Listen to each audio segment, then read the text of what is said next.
प्रणाम।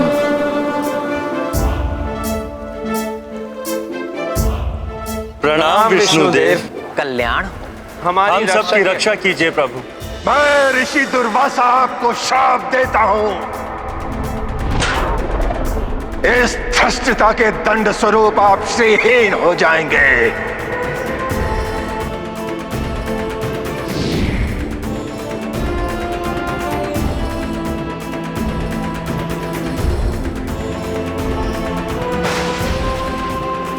मुझे आपकी चिंता का कारण ज्ञात है, परंतु इसका निदान स्वयं श्री लक्ष्मी जी के देवलोक में पुनरागमन से ही संभव है। तभी आप अपने संपूर्ण ऐश्वर्य, वैभव और शक्तियों को प्राप्त करेंगे। परंतु ये कैसे संभव होगा? हमारा मार्गदर्शन कीजिए प्रभु। देवराज इंद्र, इसका एकमात्र उपाय है क्षीर सागर का मंथन।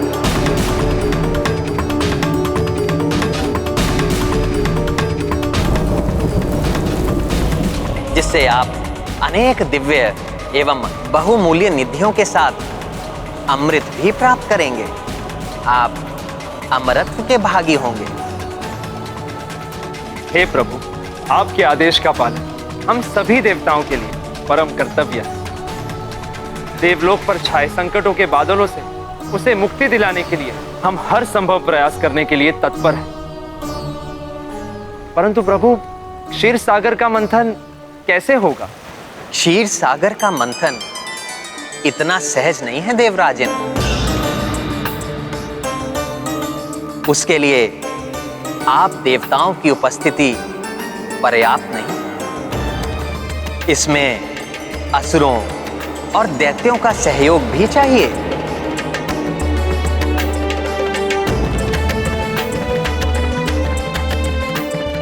परंतु माता, असुरों का सहयोग तो और भी भयंकर है। उससे तो सब शुभ कार्य अशुभ बन जाते हैं और वो तो देवताओं के चिर शत्रु हैं।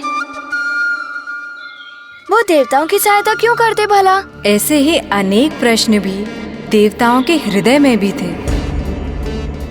वो भी प्रभु वचनों से चकित थे, परंतु प्रभु का आदेश था। इस कार्य सिद्धि के लिए असुरों की सहायता अनिवार्य थी। इसीलिए देवताओं ने असुरों से संधि कर ली और सागर मंथन से प्राप्त होने वाली निधियों का बंटवारा करने का प्रण भी लिया। तो माता, क्या असुरों ने देवताओं के इस प्रस्ताव को स्वीकार कर लिया? हाँ पुत्र, असुर सागर मंथन के लिए प्रस्तुत तो हो गए, परंतु उन्होंने पूर्व में ही देवताओं से अमृत हरने की योजना गठित कर ली थी। इसका अर्थ है माता, उन्होंने अपनी आसुरी स्वभाव के अनुसार उस महामंथन में भाग लेने के पूर्व ही महाषड्यंत्र भी रच लिया था। पुत्र, शत्रु, मित्र और सहभागी को तो कोई भी छल सकता है, परंतु कण कण में व्याप्त सर्वव्यापी सर्वज्ञाता प्रभु को छलने की सामर्थ्य भला किसमें है? प्रभु को असुरों के इस योजना का ज्ञान था, परंतु प्रभु की सभी लीलाओं में कोई गूढ़ अर्थ एवं उद्देश्य निहित होता है, जिसका रहस्य उचित समय पर ही उजागर होता है। परंतु दुग्ध के समान उज्जवल विशाल क्षीर सागर का दोहन कैसे हो, ये विचार कर अति विशाल मंदराचल पर्वत को भी आमंत्रित किया गया कि वो इस मंथन में मथनी बने और नागराज वासुकी डोर बने, जिससे सागर मंथन संभव हो। परंतु माता, नागराज वासुकी के शीश की ओर से उन्हें पकड़ना तो संकटमय हो सकता था। तो फिर देवताओं और असुरों में क्या निर्धारित हुआ कि उनके दोनों ओर कौन रहेगा?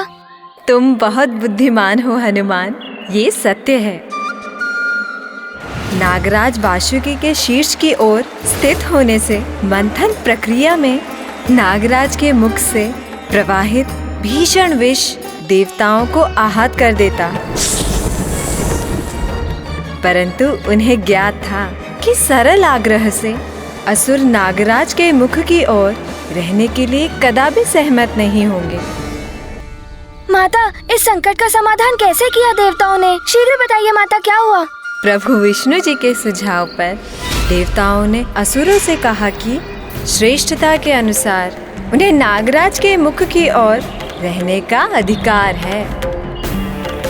असुरों ने इसे अपना अपमान माना और हट करने लगे कि यदि उन्हें यह अधिकार नहीं मिला तो वे सागर मंथन में भाग नहीं लेंगे। यही तो देवता चाहते थे।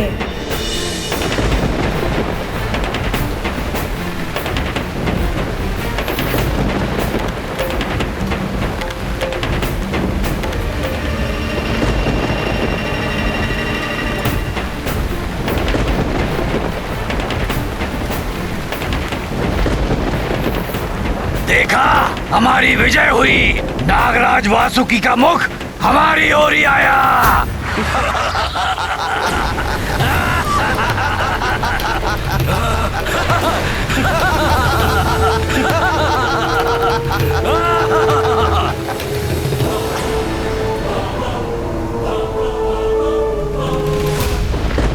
इसीलिए कहते हैं शक्ति के साथ बुद्धि का होना आवश्यक होता है, क्योंकि बुद्धि बल पर सदैव भारी पड़ती है।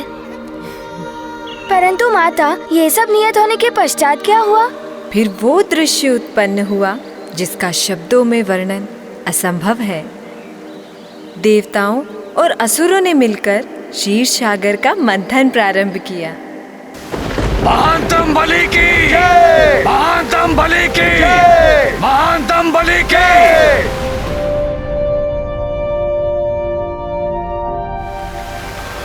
हरिओम नारायण हरि, हरिओम नारायण हरि, हरिओम नारायण हरि, हरिओम नारायण हरि, नारायण हरि। मंथन आरंभ करो।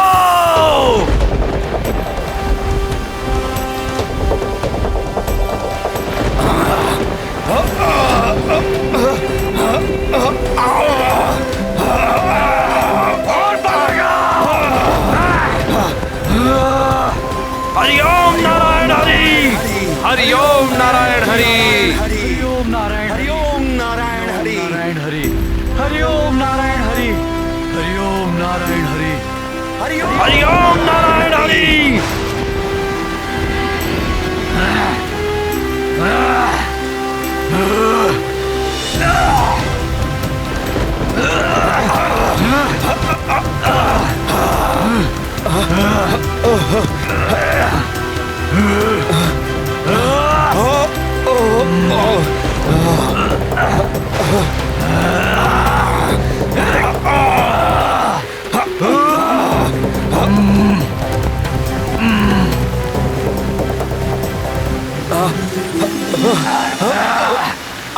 बल लगाओ,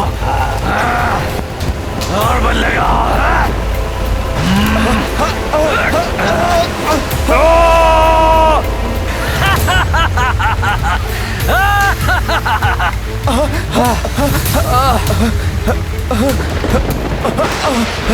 सागर मंथन के लिए ये किस पर्वत का चुनाव किया है इन देवताओं ने?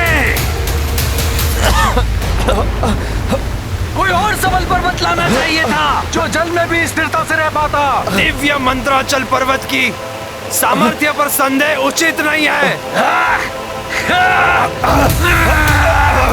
बल लगाओ।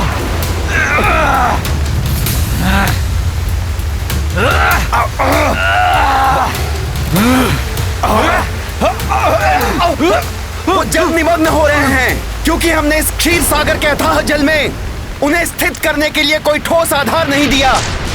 हमारा श्रम और समय व्यर्थ करने से पूर्व ये सोच विचार करना चाहिए था देवताओं।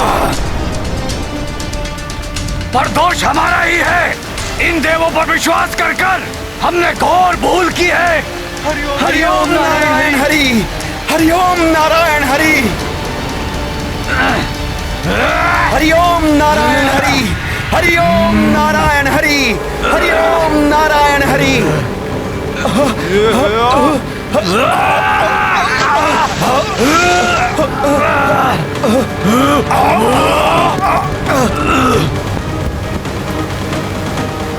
हरि ओम नारायण हरि, हरि ओम नारायण हरि, हरि ओम नारायण हरि, हरि ओम नारायण हरि।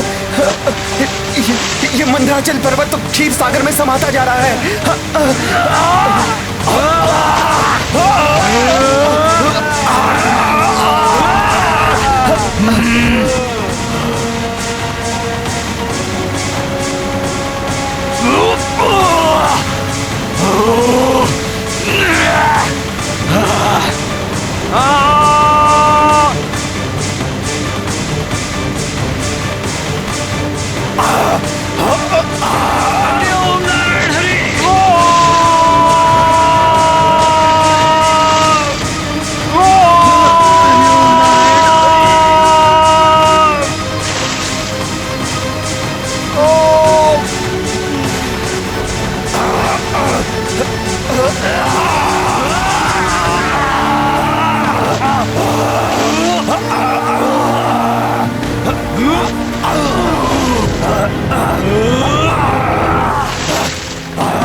माता, ये तो घोर अनर्थ का संकेत था। परंतु माता, प्रभु विष्णु जी की इसमें क्या भूमिका थी? उन्होंने कूर्मावतार क्यों धारण किया? हनुमान, मंथन प्रारंभ होने पर विशाल मेरु पर्वत क्षीर सागर के अतल जल में समाने लगा। तब प्रभु विष्णु जी ने कूर्म रूप लेकर उस पर्वत को अपनी पीठ पर टिकाकर सागर मंथन को संभव बनाया। उस समय देवताओं की सहायता के लिए स्वयं प्रभु विष्णु जी ने कूर्म अवतार धारण किया ना? हाँ पुत्र, मंत्राचल पर्वत के साथ समस्त देवता भी जल में खींचे जा रहे थे। उन पर घोर संकट छाया था। तब उन्होंने एक स्वर में भगवान विष्णु की स्तुति आरंभ कर प्रभु का आवाहन किया।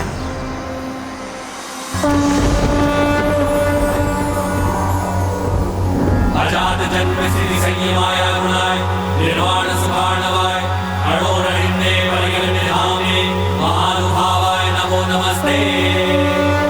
अजात जन्म सिद्धि संयमाय गुणाय निर्वाण सुभार्णवाय अणोरणिन्ने परिगण्य धाम्ने महानुभावाय नमो नमस्ते। रूपं तव तत्पुरुषस्य भेज्यं श्रेयो निर्विवेदितान्तिकेण योगेन धातः सरस्ति लोकान् पश्यामि मुष्मिन्नु भविष्यभूतो। त्वयज्ञ आसीत् त्वयि मध्य आसीत् त्वयन्त आसीत् इदमात्मतन्त्रे त्वमादिरन्तो जगतोऽस्य मध्यं त्रयस्य सहस्रे परः परस्मात् त्वं माययात्माश्रयया स्वेदं निर्माय विश्वं तदनुप्रविष्ट पश्यन्ति युक्ता मनसा मनीषिणो गुणव्यवायेभ्य गुणं विपश्चित यथाग्निमेधस्य मृतं च गोषु भूभ्यन्नमं भूभ्यमने च वृत्तिं योगैर्मनुष्या अधिरन्ति हि त्वां गुणेषु मुद्रया कवयो वदन्ति तं त्वां वयं नाथ समुज्जिहानं सरोजना भाति चिरेप्सितार्थं दृष्टा गता निर्वृत्तिमद्ध सर्वे प्रजातवाता इव गाङ्गमं वा।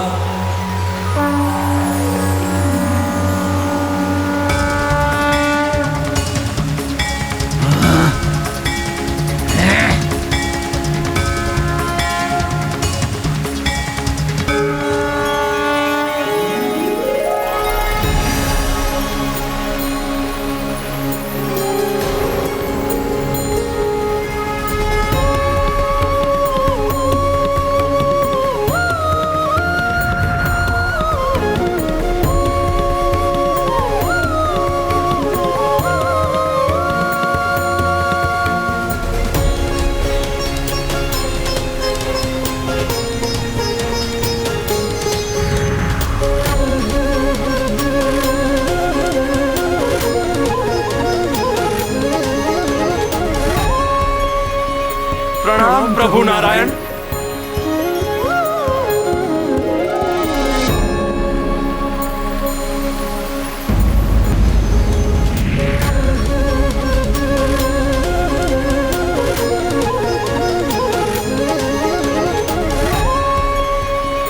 प्रणाम प्रभु नारायण।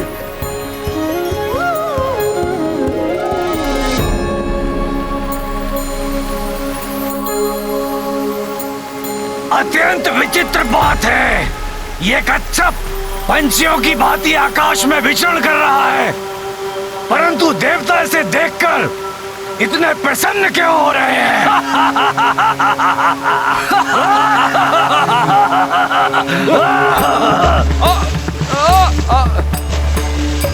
देखो, इस पर्वत की भांति इन देवताओं की पुनः बल प्राप्ति की आशाएं भी डूब रही हैं।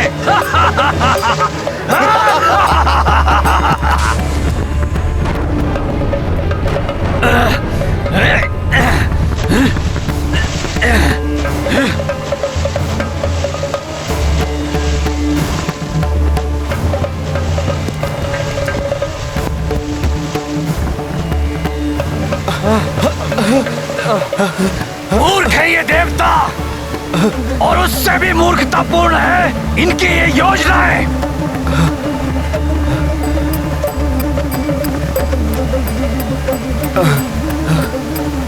हे चराचर जगत के स्वामी, दिव्य कुर्म स्वरूप प्रभु नारायण, मंदराचल पर्वत को जलमग्न होने से रोकिए। हम समस्त देवता आपसे विनती करते हैं। मंदरा रसातल डूबत जाई, देव असुर सब जल में समाई। सूर तब हरि अरज लगाए, कूर्म रूप धरि विष्णु आए। भीम काय किए जब आकारा, पाए मंदरा चल आधारा। जब हूँ जगत पर संकट आवे, तब हूँ भगवंता ही बचावे।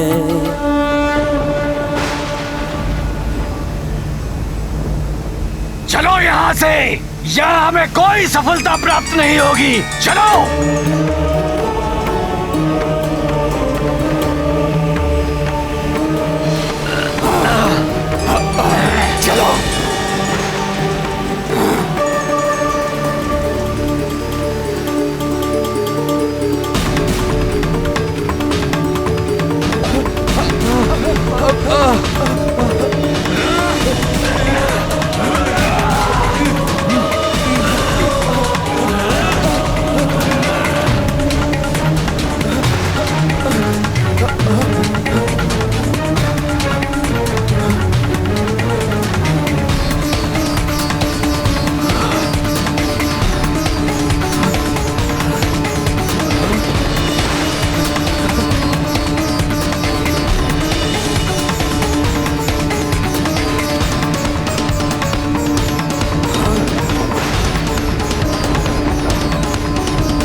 ओम श्री हरि नारायण, ओम श्री हरि नारायण। जय जय श्री प्रभु हरि नारायण।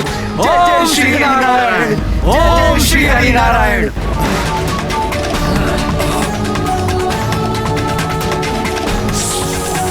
ओम श्री हरि नारायण। ओम श्री हरि नारायण। जय जय श्री प्रभु हरि नारायण। जय जय श्री नारायण। ओम श्री हरि नारायण। ओम नमो भगवते महाकूर्माय नमः। कितना अद्भुत दृश्य हुआ होगा ना तब माँ। स्वयं प्रभु विष्णु जी ने कूर्म अवतार धारण किया और मंदराचल पर्वत को अपनी पीठ पर टिकाकर उन्हें डूबने से बचा लिया। फिर क्या सागर मंथन सफलतापूर्वक पूर्ण हो पाया? प्रभु विष्णु जी जब स्वयं सहायक हो तो कार्य सिद्ध होने से कौन रोक सकता है पुत्र। मंदराचल पर्वत प्रभु का अवलंब पाकर स्थिर हो गया और मथनी के रूप में सागर मंथन का सर्वोत्तम साधन बने। अच्छा माता, तब तो सागर मंथन प्रारंभ होने के कुछ ही समय उपरांत अमृत भी प्राप्त हो गया होगा ना? पुत्र हनुमान, ये मंथन हमारे जीवन के विभिन्न पड़ाव में हमारे अंतर्मन में होने वाले मंथन के समान था। अंतर्मन अर्थात हमारा मन। हमारे मन में भी मंथन होता है माता? हाँ पुत्र, नागराज वासुकी रूपी हमारी इच्छाएं सागर मंथन के देवताओं और दानवों के समान है। हमारे मन में बसी अच्छाइयों और बुराइयों के बीच झूलती रहती है और मन की गहराई में छुपे अनेक विचारों और भावनाओं को ऊपर ले आती है। सर्वप्रथम उत्पन्न अशुभ विचारों को त्यागने से हमारे मन में अमृत रूपी पवित्र विचार शेष रहते हैं, जो हमें जीवन में आत्मिक शांति और परम संतोष देते हैं। इसका अर्थ है सागर मंथन में सर्वप्रथम अशुभ एवं हानिकारक वस्तुएं प्रकट हुई। हाँ, इतनी भयंकर वस्तु पुत्र जो समस्त संसार का विनाश कर सकती है।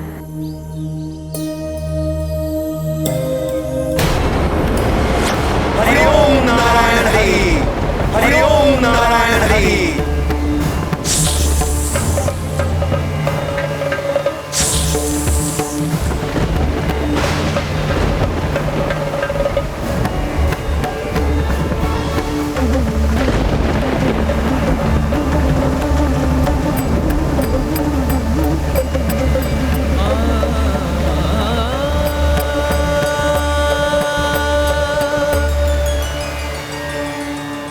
कठिन परिश्रम और प्रयत्न करने वाले को ही सच्ची सफलता प्राप्त होती है।